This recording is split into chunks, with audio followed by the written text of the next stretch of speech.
H Noticias MX, la información en constante movimiento. La intervención militar rusa en Ucrania va a cambiar el mundo geopolítico tal como lo conocemos. De hecho, y aunque los mayores cambios seguramente se produzcan a mediano y largo plazo, ya estamos viendo algunos.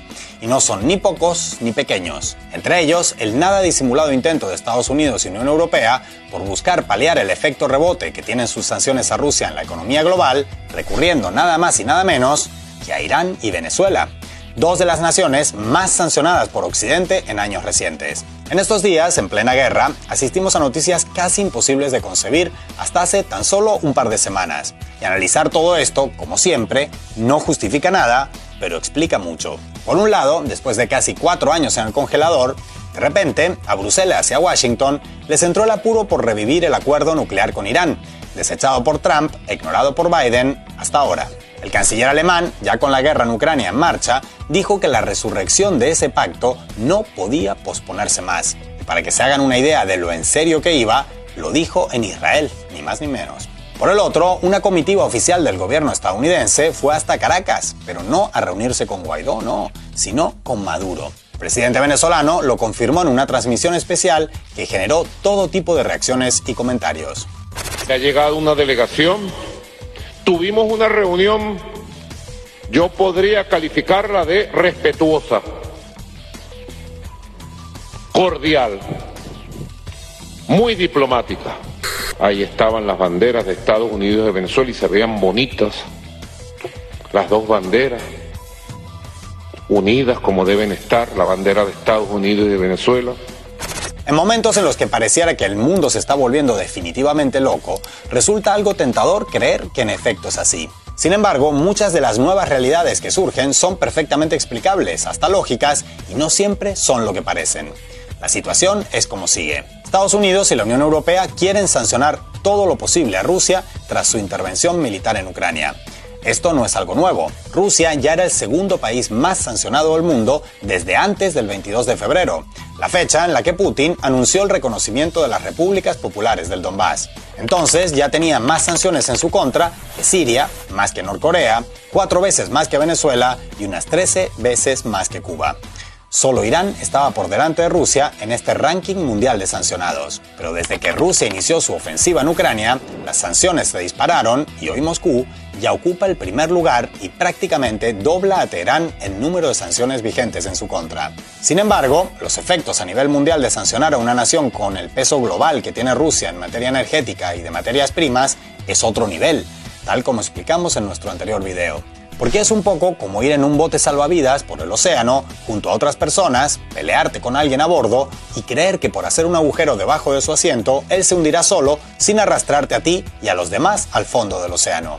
Por ejemplo, Estados Unidos está haciendo enormes esfuerzos por bloquear las compras de petróleo ruso en cuantos más países sea posible.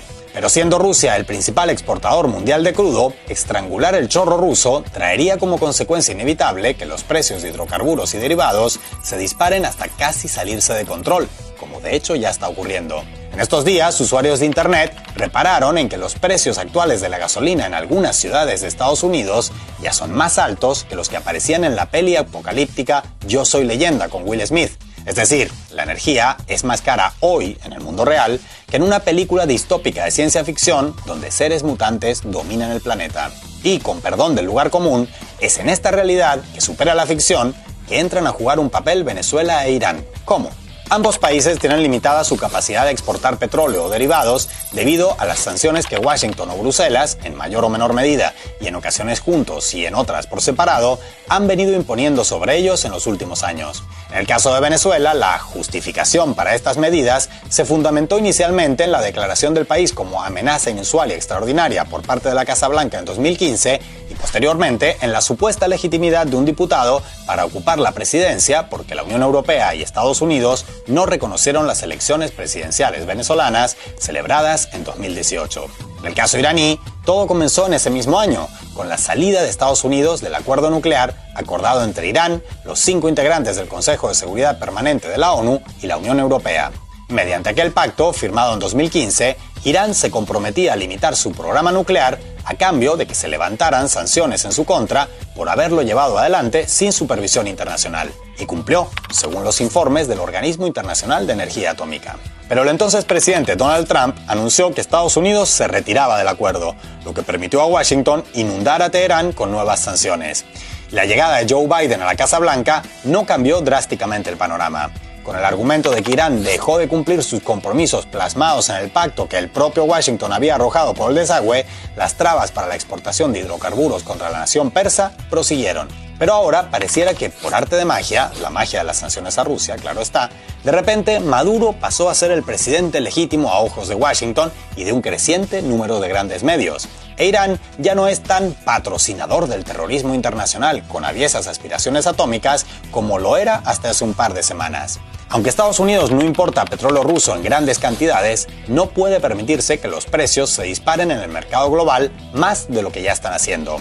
El caso europeo es aún más dramático, porque su consumo de energía proveniente de Rusia, sobre todo en gas, es enorme. Problema crucial que, por cierto, el alto representante para la política exterior de la Unión Europea, Josep Borrell, propuso amortiguar pidiendo a los ciudadanos que consuman menos gas y bajen la calefacción de sus hogares. Entonces, cada uno por sus motivos, algunos compartidos entre ambos y otros menos, tanto a Estados Unidos como a la Unión Europea les ha entrado el apuro para que Irán y Venezuela, ahora sí, pueden aportar sus riquezas energéticas a la economía global. Lo más interesante aquí es que esta medida, si la analizamos a fondo, invalida el discurso y las justificaciones de las sanciones de Washington y Bruselas contra esas dos naciones durante estos años. Porque al fin y al cabo, ¿qué ha cambiado radicalmente en ellas?